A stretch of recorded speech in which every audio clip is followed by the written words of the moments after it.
Despite my very best efforts to get out of it, last week I found myself talking to a large group of third graders about sustainable farming. I was pleasantly surprised by how well it went, but then again my expectations had been rock bottom.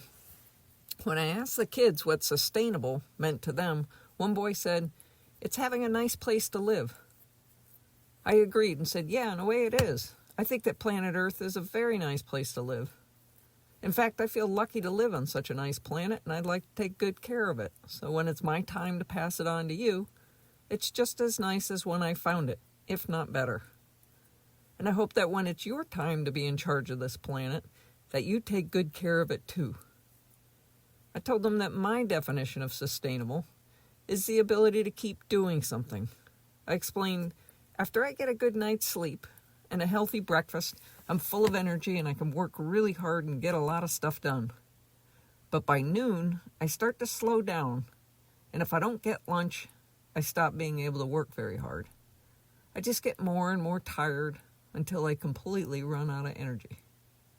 What I'm doing is not sustainable, and that's how I think the planet is feeling right now. It's getting very worn down, and adults need to start taking better care of it. Someday it'll be your job, so I'm glad you're learning about it now, because when you're older, you'll have lots of choices to make. Everyday kind of choices. I said, my friend Timothy cares so much about the earth and about you kids that he sold his car and now he either rides his bike or he walks wherever he wants to go. He knows that driving a car creates a lot of pollution, so he stopped driving. Can you imagine how much energy he saves and how much pollution he isn't making? I think it's amazing, but I can't do that. I have too many places to go, and I'm always in a hurry. I think it's a wonderful choice for him, though, and I'm very proud that he's my friend. I asked the kids what town they were from. They said Vernon. I said, "Did you all ride your bikes here?" "No," they said. "Did you walk?" I asked. "No," they said. I asked, "How long do you think it would take to walk here from Vernon?" 11 years, one girl said. I allowed as how I didn't think it would take that long, but it would definitely take a long time. So riding the school bus was probably a really good choice. I said I try to farm in such a way that I create as little pollution as possible. That's why I have grass-fed sheep. All they ever eat is grass. I have to take very good care of the fencing and the pastures, keep them safe, and to make sure there's always enough grass for them to eat.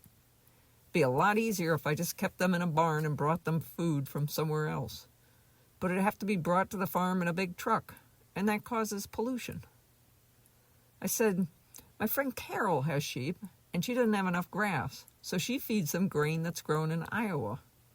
It takes a lot of driving to get that grain to her, and all that driving causes pollution. My friend Timothy would probably ride his bike to Iowa to pick up the grain if he had sheep.